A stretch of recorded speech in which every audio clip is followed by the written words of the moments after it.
وَلَقَدْ يَسَّرْنَا الْقُرْآنَ لِلذِّكْرِ فَهَلْ مِن مُّدَّكِرٍ نحمده ونصلي على رسوله الكريم أما بعد فأعوذ بالله من الشيطان الرجيم بسم الله الرحمن الرحيم رب اشرح لي صدري ويسر لي أمري واحلل عقدة من لساني يفقه قولي 73 انما بے شک حرما اس نے حرام کیا علا اوپر کم تم علیکم تم پر المیتتا مردار علیکم المیتتا تم پر مردار میتتا میم واو تا مادہ ہے. آپ نے گول تا دیکھی ہے اس کے ساتھ جو لگی ہوئی ہے؟ جی ہاں. تو عربی گرامر کے لحاظ سے یہ اسم جو ہے مذکر ہوگا یا مؤنث؟ جی یہ مؤنث ہوگا. اردو ترجمہ مت دیکھیے گا. جینڈرز کا ہم جانتے ہیں مختلف زبانوں میں مختلف الفاظ کا جینڈر کا فرق ہوتا ہے. جیسے انگریزی میں جہاز کو شی کہتے ہیں، شی سیلڈ. اردو میں جہاز کو مذکر کہتے ہیں. تو دوسری زبانوں سے مقابلہ نہ کریں، کمپیریزن نہ کریں، ہر زبان کا اپنا مزاج ہے. میتتا مردار، و اور الدم خون، دال میم یا مادہ ہے، و اور لحم گوشت، الخنزیری سور کا، خنزیر اس کا 4 حرفی مادہ ہے، خا نون زا را، و اور ما جو اہل پکارا گیا، ہا لام لام مادہ ہے، بھی اس پر، لی لیے، غیری غیر، اللہ اللہ کے، لغیر اللہ، ف تو من جو، استر وہ مجبور کر دیا جائے، ضاد را را مادہ ہے، فمن اضطر غیر بغیر، باغن سرکشی کرنے والا، باغن با غین یا مادہ ہے، باغی جس کو ہم اردو میں کہتے ہیں بغاوت کرنا، سرکشی کرنا، حدیں توڑنا. و اور لا نہ، عادن حد سے بڑھنے والا، عین دال واو مادہ ہے جو ادوف کا مادہ ہے. ادوف دشمن، یعتدون پڑھا تھا آپ نے، حد سے گزرتے ہیں. تو سب کے مادے ایک ہی ہیں، یعتدون، ادوف، عادن. دشمن بھی دشمنی میں حدیں پار کرتا ہے. یہاں عادن حد سے بڑھنے والا. ف تو لا نہیں، فلا اثم کوئی گناہ، علیہ اس پر، علا پلس ہی، ان بے شک، اللہ اللہ، غفور بخشنے والا، غین فارا مادہ ہے، غفر ڈھانپ لینا، رحیم بار بار رحم فرمانے والا ہے. اعوذ باللہ من الشیطان الرجیم بسم اللہ الرحمن الرحیم رب اشرح لی صدری وامری واحلل عقدۃ من لسانی یفقهوا قولی رب یسر ولا تعسر وتمم بالخیر اللہم فقہنا فی الدین رب زدنی علما آمین یا رب العالمین. السلام علیکم ورحمۃ اللہ وبرکاتہ. امید اور دعا ہے کہ آپ سب خیر و عافیت کے ساتھ ہیں. الحمدللہ. اللہ سبحانہ و تعالیٰ آپ سب کو اپنے حفظ و امان میں رکھیں. اللہ سبحانہ و تعالیٰ ہماری تمام تر کوششوں کو، ہماری محنتوں کو، ہماری اس چھوٹی سی کاوش کو قبول فرمائیں. اللہ سبحانہ و تعالیٰ اس کام کو ہمارے لیے، ہمارے والدین کے لیے، ہمارے اساتذہ کرام کے لیے، سب سے بڑھ کر میرے اور آپ کی آخرت کے لیے بہترین صدقہ جاریہ بنا دیں. اللہ سبحانہ و تعالیٰ ہمیں بہترین ان لوگوں میں شامل فرمائیں جس سے اللہ سبحانہ و تعالیٰ راضی ہوتے ہیں. اللہ تعالیٰ کی توفیق اور رحمت کے ساتھ آج ہم اپنے لیسن سورت البقرہ کی آیت نمبر 173 کو تزکیہ کے ساتھ اور مختصر تفسیر کے ساتھ دیکھیں گے، اس نیت کے ساتھ کہ انشاءاللہ ہم نے جب اس احکامات کو پڑھ لینا ہے تو ہم نے ان پر عمل کی نیت کر لینی ہے، اور اللہ تعالیٰ سے یہ بھی دعا کریں گے کہ اللہ سبحانہ و تعالیٰ ہمیں اس پر چلنے والا بنائے اور ان تمام احکامات کو ہمارے عمل میں لاتے ہوئے دوسروں تک پہنچانے والا بنائے. لیسن کو دیکھ لیتے ہیں. سورۃ البقرہ آیت نمبر 173. انما حرم علیکم، اس نے تم پر مرا ہوا جانور اور لہو اور سور کا گوشت اور جس چیز پر اللہ کے سوا کسی اور کا نام پکارا جائے حرام کر دیا ہے۔ ہاں، جو ناچار ہو جائے بشرطی کا اللہ کی نافرمانی نہ کرے اور ضرورت سے باہر نہ نکل جائے، اس پر کچھ گناہ نہیں، بے شک اللہ بخشنے والا اور رحمت کرنے والا ہے۔ یہاں پر دیکھیں کہ صرف اللہ ہی حلال اور حرام کر سکتے ہیں، یہ تو ہم جانتے ہیں۔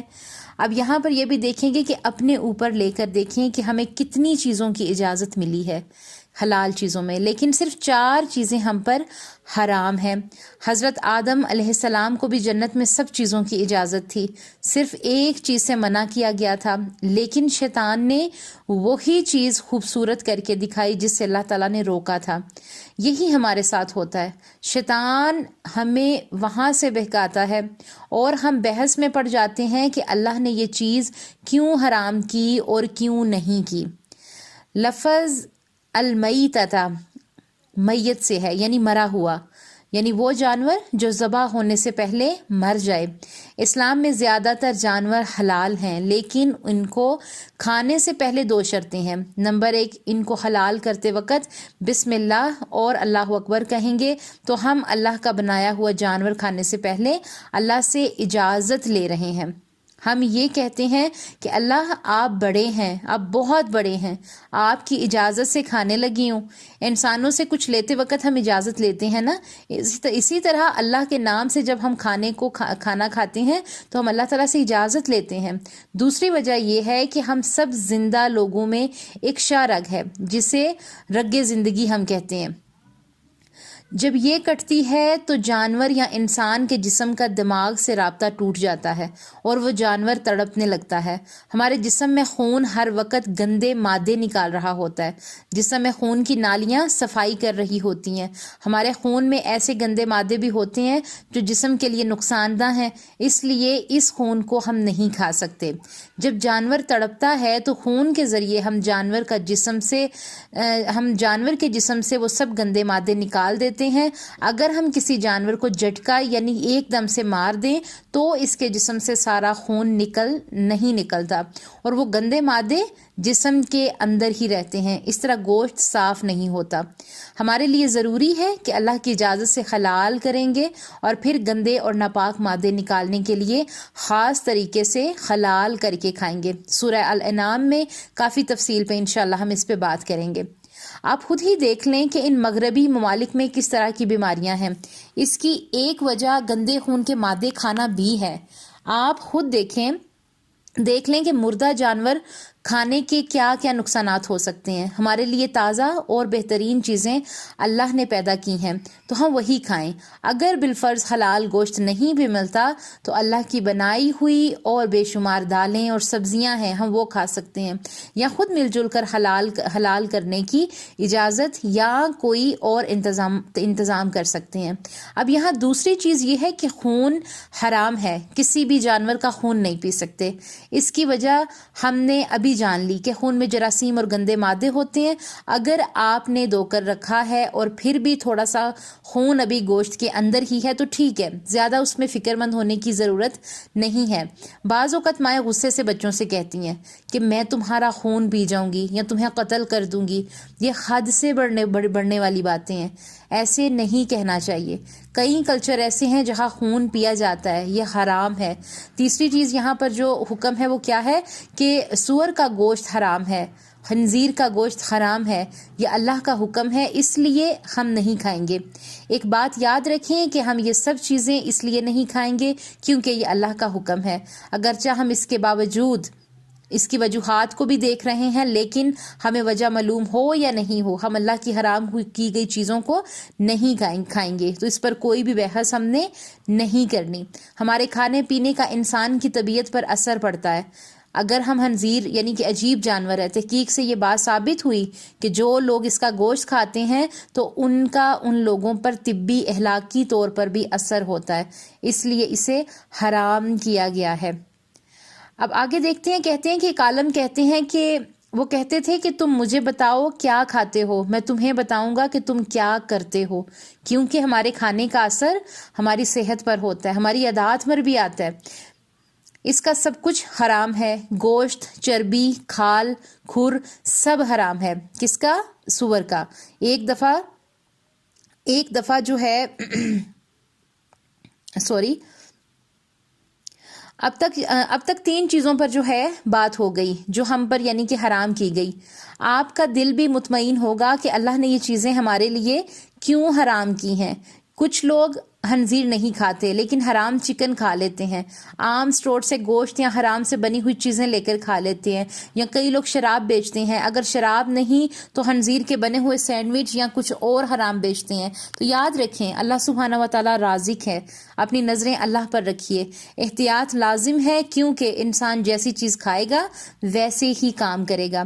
اب آگے چوتھی چیز پر آتے ہیں کہ اس کو 2 یا 3 دفعہ مختلف طرح پڑھ کر دیکھتے ہیں تاکہ یہ ہر زاویے سے سمجھ آ جائے۔ اور جس چیز پر اب یہاں جو مین بات ہے وہ کیا ہے، اور جس چیز پر اللہ کے سوا کسی اور کا نام پکارا جائے حرام کر دیا گیا ہے۔ یہ ایک بہت ہی میں کہتی ہوں اہم نقطہ ہے سمجھنے کے لیے ہم سب کے لیے۔ یہاں اہلا لفظ استعمال کیا گیا ہے جس کے معنی ہے پکارنا، اور پہلی یا دوسری جو تاریخ ہوتی ہے چاند کی اس کو بھی حلال کہتے ہیں۔ چاند کو دیکھ کر لوگ پکارتے ہیں اس لیے اسے پکارنا کہتے ہیں کہ وہ دیکھو۔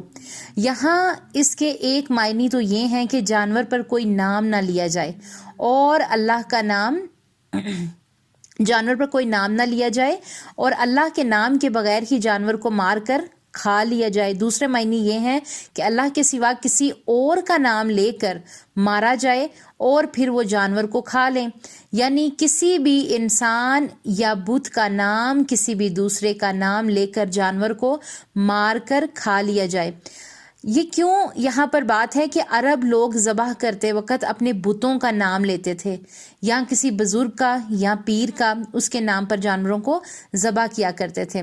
قبروں پر یا درگاہ پر لے جاتے کہ ہم نے اس قبر والے کو کی خوشی کے لیے یہ جانور ذبح کیا ہے، یہ چیز اللہ کی ہے، تو آپ اسے کیوں کسی اور کے نام پہ ذبح کر رہے ہیں؟ یہ پہلا سوال بنتا ہے۔ لیکن کسی اور کو خوش کرتے ہیں، مثال کے طور پر بکرا کسی قبر یا کسی دربار پر لے جا کر ذبح کیا جائے۔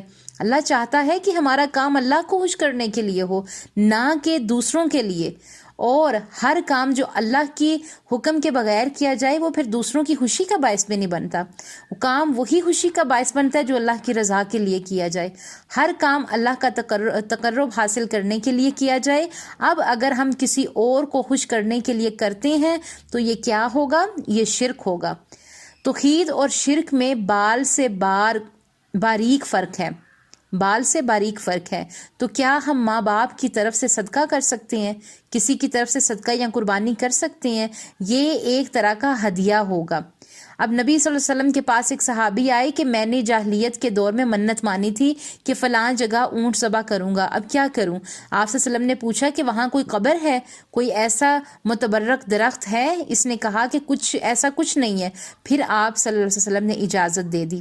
اگر میں اور آپ کو صدقہ، خیرات، والدین یا کسی پیارے کے لیے کرنا چاہتے ہیں لیکن گھر سے کریں، لیکن کیا ہے ہم گھر سے کریں گے، قبر پر جا کر ہم نہیں کریں گے۔